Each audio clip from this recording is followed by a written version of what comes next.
Hey, folks, thanks for joining me for this episode of the Embellish Pod. If you got here by chance, please take a moment to hit the subscribe button. Hopefully, it can be found on any podcasting platform that exists. And if you can't find me on a platform, send me an email at embellishpod@gmail.com and I'll get that taken care of. You can also find video versions of this podcast on YouTube. You can find all of my links on Instagram at embellishpod or TikTok with the same handle. I have a website. It is www.embellishpod.com. It's a place to pick up these links, episode details, and more. Today, I'm going to have Propaganda or Prop joining me. I had him on a few years ago, and we talked about music and religion and coffee and whiskey and all sorts of things. He's had a new album that was released, and if you're into that sort of thing, you can hop over to embellishpod.com and you can read a review on it. It is in the off the menu section of the website. I've been doing some music reviews over there and doing some cocktail recipes and a handful of other things that I thought might be interesting. We're going to have a real quick conversation and talk about kind of what's happened in the last 4 years and what his thoughts are on society today. I hope you guys enjoy the conversation as much as I did.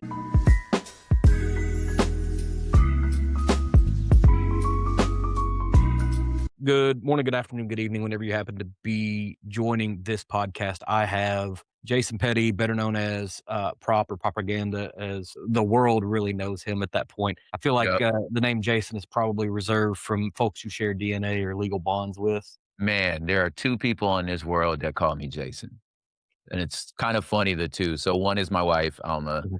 and then the other is Jen Hatmaker. Oh, She's the only she always goes, "Jason Petty."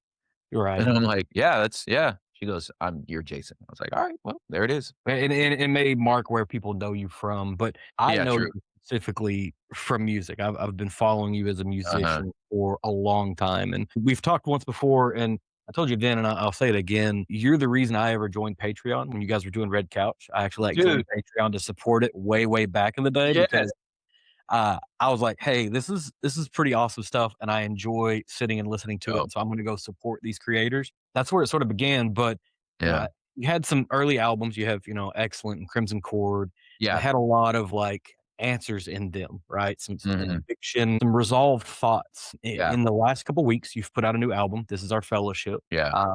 And this one does something different, at least to me. And you can Uh-huh. correct me if I'm wrong, but it sounds like you're admitting that you can't say that you've overcome pride or comparison or a handful of things. All You're that. letting the questions sit instead of the answers. Yeah. When did a shift like this happen where you go from like, I've got answers to now I don't have answers and I'm okay with that? Man, growing up, I think you don't know the day that it happens. I just think, like, it's just the maturation process. I think especially if you were in a sort of a Christian or, like, a reform space, but I think any man in his 20s knows everything. You know what I'm saying? You just already know, I already figured it out. I'm gonna be better than everyone else. Mhm. No man before me has ever thought of this, is essentially where, like, kinda most of us land. And you just grow up, man. You start taking some L's and then your assumptions get challenged, and hopefully you were around, older, people in your life that were patient with you, that was able to just kinda, like, smile and nod, like, "Okay, you'll get there," and I had a good amount of those. But yeah, you just start taking some serious L's in life. You're just like, "Oh, yeah, maybe I didn't know what I was talking about, or I didn't have it all figured out," you know? Yeah, I think there's an unusual comfort in being okay with not having it figured out. Yeah, Until you're like 25, the prefrontal cortex isn't done developing, right? And so we're totally. still like lizard brain drove by Yeah. a lot of things. But I guess it you said you kind of take a lot of L's. It puts you in a position where you say this, but it's maybe contradictory to how modern male concepts exist, where Yeah, man. most folks don't think they like to have a safety to talk like that, but Yeah. you do. Where'd you get your safety from to feel like you can do this? Man, I think one is just the process of art, like, I think I became you kinda sit with the reality that, like, you're a trusted voice, whether I'm, like, a megastar or not, just the reality that, like, dude, like, people actually listen to what I have to say, and if you're, like, have any levels of sort of self-awareness, it's like, you take that serious, like, this is a real thing, you don't take it lightly, it rather than it I feel like rather than it puffing you up, it humbles you. And for me, that's what happened. It just really humbled me that I was like, man, people are actually, it may not be millions of people, but enough people are listening to me. So you just take the weight, you know what I'm saying? And then in my mind, I was like, I just want to model what I think I need to see. And some of that is, yeah, is like like speak up, bro. Like, you know what I'm saying? Like, and I think with the just being able to look at a million examples of men who came before me, and you can A and B test these dudes. You know what I'm saying? I'm just like, well, this brother don't ever admit he wrong. You know what I'm saying? Obviously it's not a perfect example, but like, you know, whose body's riddled with like chronic diseases and you know what I'm saying, and just a trail of broken relationships behind him, you know. And this brother over here, you see the humility in him, you see the desire to redeem, you know what I mean, and my want to be around them and them reckoning with the things that they've done with their past and doing their best to make things right. And just like watching all this stuff happen and just be like, well, I'd rather be like that dude, you Mhm. know? And just so what did it take for that? Well, you gotta be free, bro. Like, who are you trying to impress? You know what I'm saying? Because at the end of the day, you're gonna end up in one of these seats. So I was like, I'd rather end up in that seat instead of that one. You said, a trusted voice in there, and it immediately makes me think about you're habitually releasing music or Mhm. art in some format, whether it be Yeah. poetry, spoken word. You have your Sunday events where you're kind of going out into a Yeah. community, but then you also have this other like day job of like hood politics, right? There's Yeah, yeah, this yeah. podcast that you do week in and week out that Yeah. also kind of creates that trusted voice. Do you ever kinda sit back and think like, "How did I get all of these things, or is this always a part of the plan?" Nah, man. There's a piece of me that has a certain amount of jealousy of like dudes that just have their thing and they do it well and it just worked. You know what I'm saying? Like if like, you take an athlete and it's like, I'm good at basketball. So all of my it just went to that. It just worked. And all the other stuff is kind of for fun, you know what I'm saying? But for me, it was like I am interested in so many different things, Mhm, and I find fulfillment in all of them. But that being said, I feel like looking back, had I seen another tier of success in music, I probably would have never started the podcast because I was mhm, like, I didn't really feel like I needed to. You know what I'm saying? Like, or mhm, it would have been something it would have been just done for fun. You know what I mean? But I think the reality of like, multiple streams of income, people used to talk to me about that, you know what I'm saying? And just like, but I knew I didn't want to like, I wanted it to all fit within a sense of purpose. mhm, So if I was going to if I had to pick another, you know, line of work, I wanted it to fit under the umbrella of what I was already doing. But yeah, nah, it'd have been super dope if it was just like, and I feel like, like I say, like really like the music, like had the music or poetry just kind of like bing, mm, I probably would, probably I'd have taken coffee endorsements, you know what I'm mhm. saying? And the party would be for fun, just, I probably wouldn't have worked at the level of intensity on these other things. But like I said, like I enjoy them all, you Right, know? and I think it's evident, it's maybe the the curse of an artist is being multifaceted, right? Yeah. Very rarely do you find, somebody who is a true artist who's like, "Yeah, the only thing I'm ever gonna do is take, black Yeah. and white pictures," if you're a Yeah. photographer. There's 3 other side hobbies that you've got that you're really Yes. interested in. It's like Yes. part of the neurodivergence. Yes. I wonder, you're telling a story with the new album, Yeah. um, but you're also habitually telling stories with hood politics. Yeah. And there's so many things that are happening in the world. Yeah.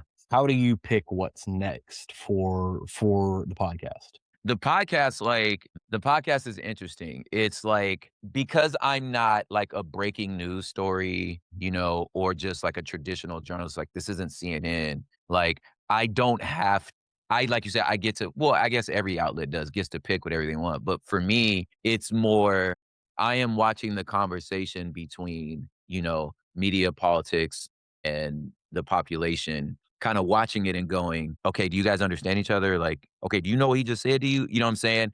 And then so I get to look for those moments to be like, I don't think I don't think y'all understand each other, and get to be like, look, dude, okay, this what this fool was saying. You know what I mean? or go to them and be like, "All right, I hear your complaint," and just to get to mimic, almost get to mirror it back to you, be like, "Oh, no, what you saying is blah, blah, blah, blah." You know what that means? That means you need to look into this, because they not gonna tell you. You need to look into this thing, you know what I'm saying? So in a lot of ways, I get to just I choose stuff based on, like, how well it functions as a way to translate, Mhm. or maybe stuff that I feel like is maybe underreported, you know what I'm saying? And be like, I think y'all missing the point here. Here's the point. This why this matters. This why I care about this. So I think, yeah, so it's those two sides. It's like, okay, at least for hood politics, it's like, all right, seems to be being miscommunicated Mhm. or misunderstood? And then the other side is like, what's the groundswell? What are people saying that feel like the system's not hearing them say? And we're gonna it's gonna be really kind of scattered, so just kind of It's stick with all me. But good. you've I'm with got it. you've got an episode that you did. You coined this phrase. You got it, Chief. Right? Yeah. And I don't know if "coined" is the right word because it's just a part of It's already a the phrase, yeah. conversational vernacular forever. But you kind of built an episode around it, and then when you release the album, It was a there's a song. song Yeah. that is the same vibe, and I'll tell you, I listen to the podcast religiously, and that phrase became a part of my day-to-day language, Yes. You whether at got it, work chief. or Yep. whatever. But did the song come first and you kind of built this off of it, or did you say, "Hey, there's something else that I can kind of apply here?" How did that come around? No, I mean, it's an old saying. So it Mhm, was like something that was already a part of, like you said, it's just the everyday vernacular. Like this is just something within our community. Like it's just code, you got it, chief. You know what I'm saying? And like, yeah, if you like it, I love it. Like it's the same thing where you're like, I'm not gonna fight you over this, man. Like, mhm, I think you're being ridiculous, but I'm not gonna fight you over it. So I just I feel like that about there's a lot of ways that gives myself a lot of peace. You know what I mean? Like I'm like, I don't have to take on the anxiety or the frustration of like trying to convince somebody of something that like one, they don't want to know. And two, we both know they're being deceitful. It's Trump in his picture of him as a doctor. It's like, all right. right, bro. Yeah, there's a The doctor. doctors dress like that. They've dressed like that from the Yeah, last you month. got it's for the Red Cross. Alright, you got it, chief. Like, we both know you're lying, you know what I'm saying? Right. Okay, sure, Mhm, that's what you're doing, so it's silly.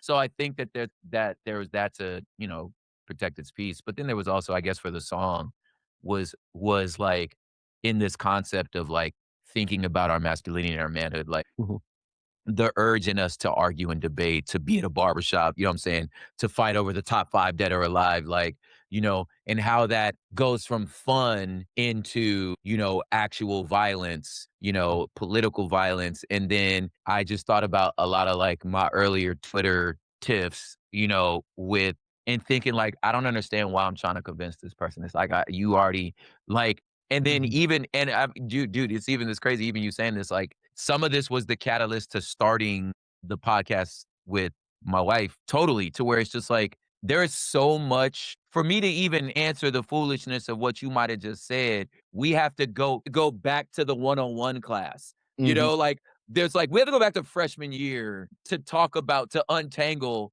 how dumb what you just said was.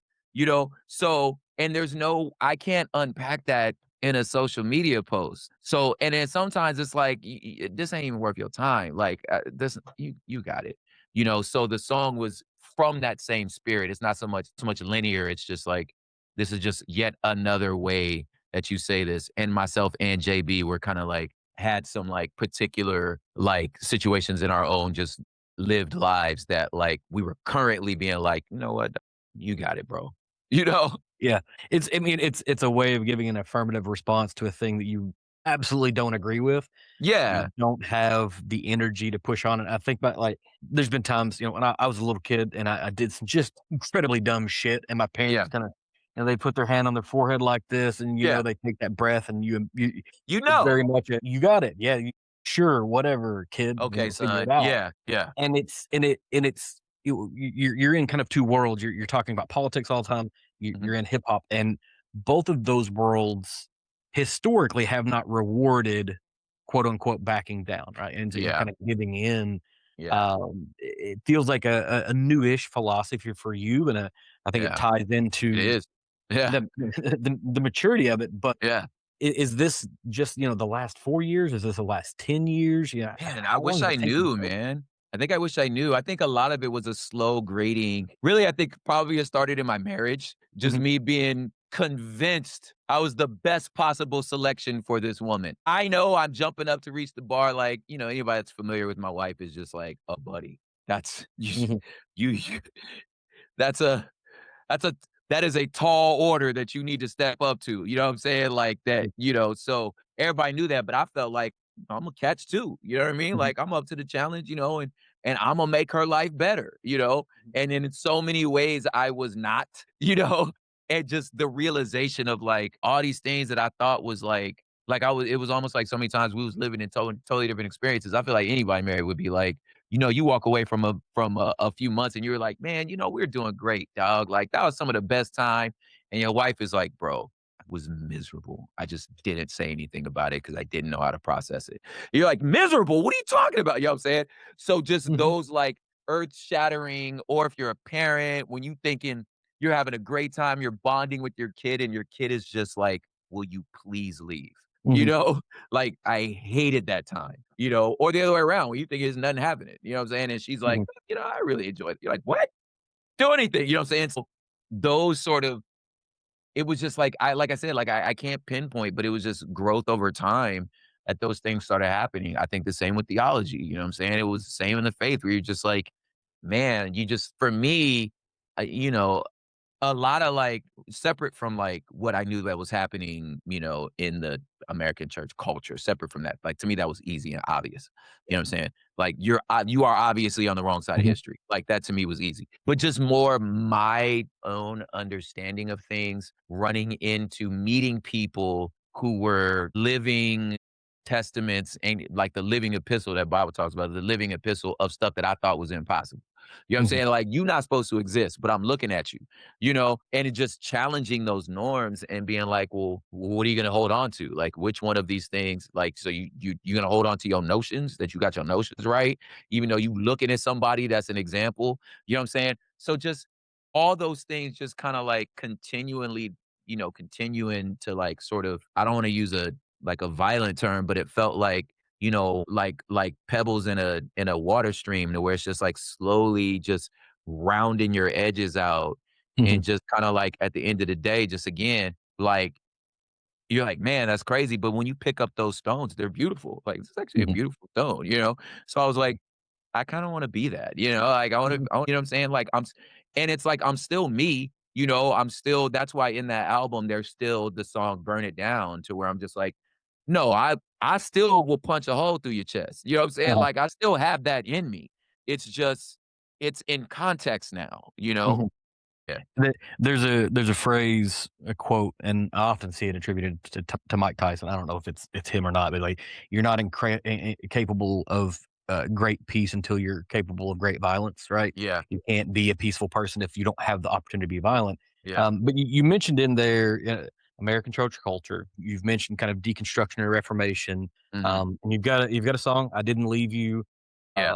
And if you go through that, you kind of, or at least I pick up the vibe. You're not anti-faith, you're not No. anti-religion, Yeah. maybe anti-institutional faith in the way that it's built Yeah, there out. you And go. this Yeah. is not necessarily a new thing for you as an artist, because you No. go back to like Precious Puritans. Like that was Yeah. the first time I heard that song. I was like, "Oof!" Right? Like Yeah. if you're building your theology on a really shaky ground, Yeah, yeah, yeah.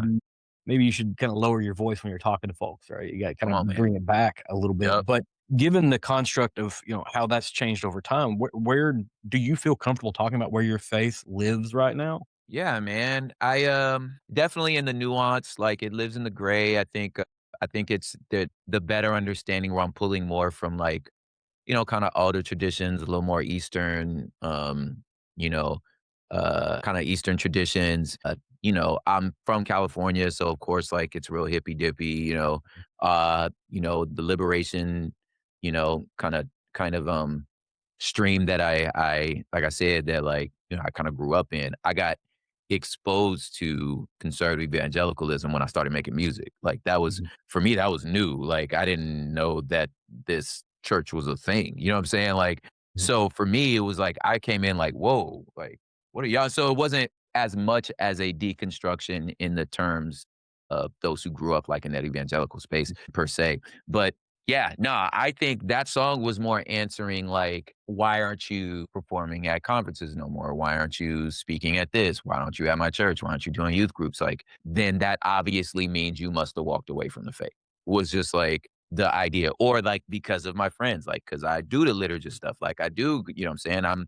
I stand with the gays, you know what I'm saying? Like, Mhm, so because of all this, there was this assumption that like, or I'll say shit in a song. Well, not, I really don't say it in a song, but like on a podcast, you know what I'm saying? Like, I'm not a Republican. Like all these markers that people were saying that meant basically all the barometers that that were used to decide what my faith was. None of them had to do with my actual faith, you know? So like they was all the markers that they have. So I was like, I didn't so basically it was like, I didn't leave you, you left mhm, me. You know what I'm saying? Y'all told me what my views were unacceptable. And my mhm, views were basically that you sh- black that Mike Brown should still be alive.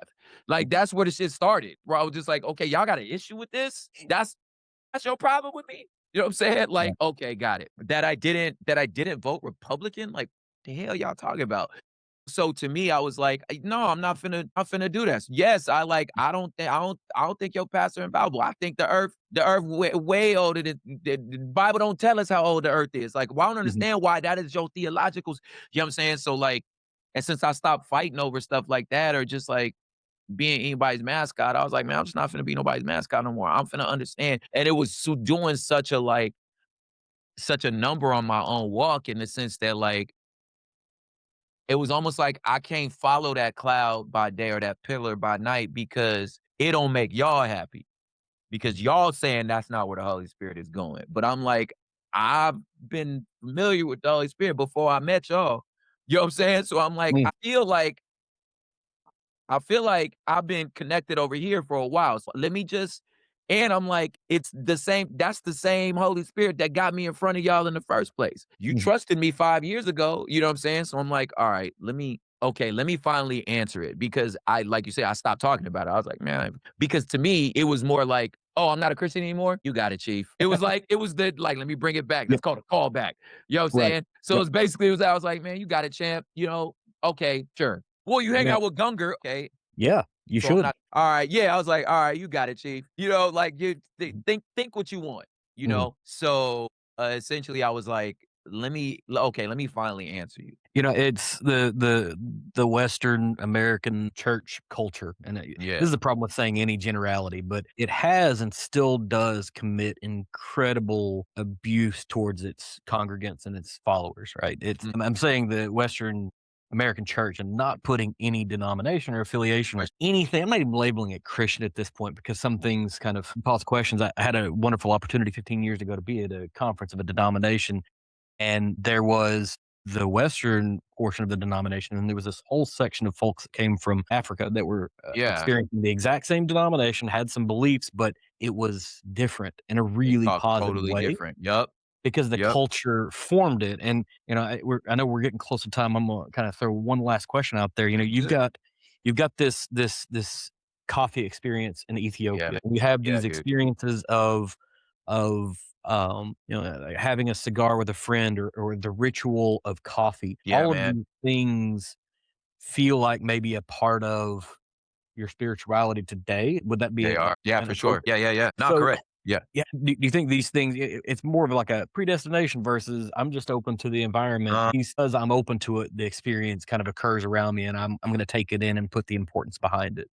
I think it's that, man. I think there's a and it's funny because it's like this comes from what I thought was a very milquetoast teaching of Jesus, which was just like, the earth is the Lord's and the fullness thereof. You know what I'm saying? And the heavens declare his glory and just, experience life under the firmament. Like, you know what I mean? And just see, hunt for God's presence.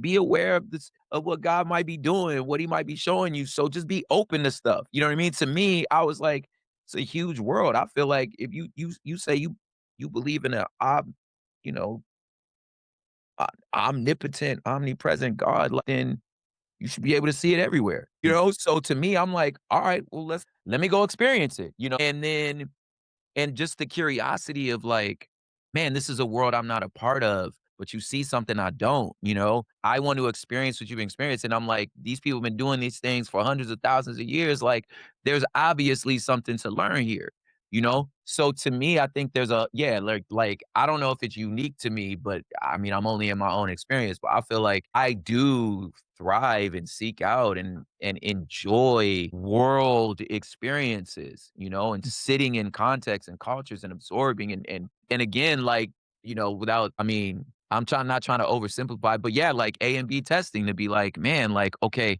so what type of person has these things made you? You know what I mean? When I think about the type of slow, like soul peace that you see in, yeah, the elders in Africa, like they just never hurried. You know what I mean? Or like, you know, to jump across y'all like you don't like if you look at that like Tibetan or Buddhist or whatever that monk or even that imam in in Morocco, like I'm like, they're at such peace. You know what I'm saying? Like, and I'm like, I don't how you get that peace, you know? And I'm like, Right. and I believe that peace is a divine attribute, you know? Like, I mean, I thought you did too. You know what I mean? Didn't you say that? Your Bible said that too? I'm like, okay, so the act of being in peace Mhm. is divine. You know what I'm saying? So I'm like, man, that's an experience. So I'm like, okay, so absorb it, sit with that. Like, man, that's my goal. Like, I want to live in that type of peace. You know what I'm saying? I don't want to mimic that person, but that's an attribute that I feel like again is divine, you know? So like I want to experience that, you know? So you go see it, you know, like I think to myself again, like what are things that I don't like about I don't like feeling hurried. I don't like feeling anxious. So I'm like, what about their, you know, liturgy and ritual makes you slow down, makes you live in a life that's slowed down. So I'm like, yo, I just want to enjoy that. Or the other way around, it's just like, what can I bring to the table to be like, oh yeah, actually, guys, you know, this and this. To me, it's like, dude, it's just part of I don't know if it's my makeup or I think it might be like a chicken or egg thing. I just think I'm genuinely curious about stuff.